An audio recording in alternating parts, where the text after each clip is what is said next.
So I'm going to jump right into it. Obviously, I've gone through my first shampoo. If you have not seen that video, make sure that you click the link down in my description box below to watch my first shampoo and my experience with that. So starting off on clean hair, the first thing that I did was section my hair. Now, I sectioned my hair in 4 sections, and my intention was to have straight parts, but I didn't. So this gel, I'm not reviewing it. I'm not recommending it because I can't do that. It's my first time using it. Smells great. My hair smells wonderful. It's not a hard hold, but it's holding in more than the oil and water. I use a combination of this gel along with my moisturizing spray that I use, rose water, regular water, and extra virgin olive oil. My hair is not really tight, but it's definitely much neater than it was prior to my retwist.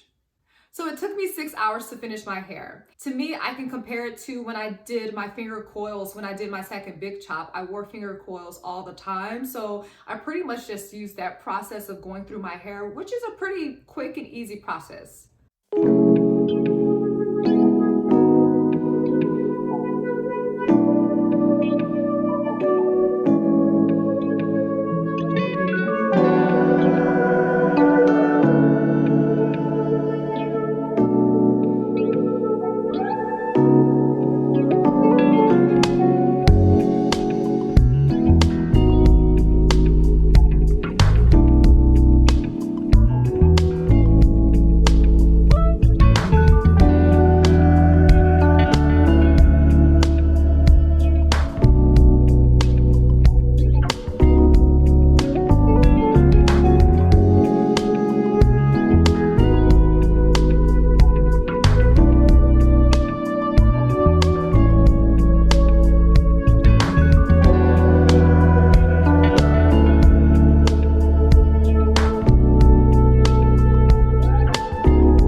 After I finished retwisting each section, I did sit under the dryer for about an hour, and then I was tired. So I took my satin cap, I tied my hair down, and I went to sleep. So it dried overnight. I also had slippage in the back, which I discussed in a previous video. So I just coiled those back up.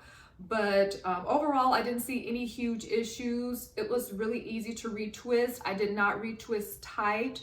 I feel like it's something that I can get really comfortable with doing, and I'm hoping for the next time I do it, it's a lot faster. So I'm going to go ahead and show you what my hair is looking like.